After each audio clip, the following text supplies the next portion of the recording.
Remember how Zuckerberg created Facebook with Eduardo and a few other people, and then they kicked him out, or they Zuckerberged him?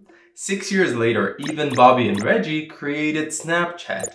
And then, Even and Bobby also broke up with Reggie. Somehow, it always happens in this social media industry. So then Snapchat starts growing and gaining users. Then Zuckerberg offered to buy them for $3 billion, which they refused, and they continued to grow. But then this user base increase started to intimidate Facebook. So what did they do? They launched Instagram Stories, an exact replica of Snapchat's main feature. Oof, brutal, isn't it? But this is not the only time this happened. Slack was quite a successful startup, and then Microsoft launched Microsoft Teams, which is an exact replica of what Slack does. In only a couple of years, they lost their position as the leader in this industry, and Microsoft Teams was on top. Nevertheless, Snapchat is just doing what they're doing. They're focusing on the game, they're investing in augmented reality and artificial intelligence, and Facebook have their own problem at the moment, TikTok. But there are politics involved in the rise of TikTok, and now they're facing a lot of problems.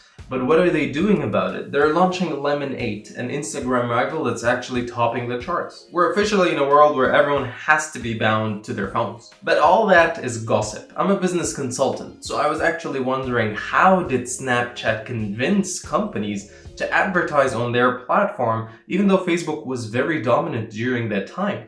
There must have been some sort of sales deck or pitch deck involved. There was one, and it looks really good. So we'll take a look at it and analyze it. So let's analyze Snap. Snapchat pitch deck. The first thing you have to notice is that this deck is a portrait, not a landscape, as usual, because most decks are actually a landscape. And it says for business, so it's not really meant for investors. It's meant for corporates or anyone who might be interested in investing in Snapchat. Additionally, it says confidential in 2014, so that was then, and this is how they start. Nice. So they start simple. They say getting to know us and the history of how Snapchat started. They didn't mention the third co-founder in the history, which is interesting. And a little bit of statistics, and they want to showcase that, there is a majority of the people who are actually in Snapchat are actually young people. They're not really old. So this is also one of the unique selling points in Snapchat, that they knew that they were addressing a younger audience. So they tried to sell accordingly.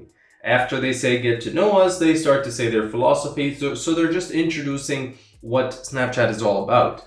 Delete is our default. This is their unique selling point, which was Snapchat's stories per se. And that's what Instagram took in their stories and changed the whole industry. And that's how they intend to start introducing the advertiser to the world of Snapchat. Then they put an overview of how the product works, or what is the product in general. So the app opens at the beginning, there's the camera, and they just, as if you don't know Snapchat and you're just an advertiser who sits on their desk all the time and trying to understand how this app works, because it was back then also, I remember when I tried it for the first time a long time ago, it was a little bit confusing. How do I use this app? Do I go left? Do I go right? Starting off with a camera was not really something like usual. So that's why they explain a little bit about how the app works. And then they follow in and start talking about the definition of Snap and what it means and what is Snap, because they're trying to revolutionize an industry per se. And what I like about this also is most of the images in this deck are actually legit. They're actually from customers. So it shows that, you're meaning business. You're not just showing a business in general, but you're also showing some of your customers. So that was what a snap is. And then they want to introduce what a story is. You probably know what an Instagram story is by now. So this is what they're trying to show, what a Snapchat story is, to try to introduce this new concept. And then they start to talk about chat. Chat is not really that much creative because it's just chat in general. And then the here definition. So these are their main functionalities, and they just want to introduce the reader to what they mean when they say, oh, okay, but the snap rate is high, or people are using chat more often. So they're just doing terminology at the beginning. Then they introduce our story. It's also a definition and a terminology, but it's a functionality that was very interesting back then. And it would be particularly interesting for advertisers, because they would know what users are doing or what is trending. So for example, EDC Live, users would submit their snaps and everyone in the world can see them. So that's why it was quite an interesting concept back then. I remember trying it myself and I actually liked it very much. A location-based collaborative story that doesn't cover a live event. It just throws the viewer's experience. I loved it then. So that's the story definition of what our story is. It's again, they're just explaining the features of the app. They're luring the person to understand, you know what Snap is all about. Now, if you're a company who will advertise, you need to know how the app works on your phone. So they didn't just show you the overview of it, they showed you the exact details of how it works. I'd like to remind you that when Snap started, this concept was new. So you have to actually explain it that way.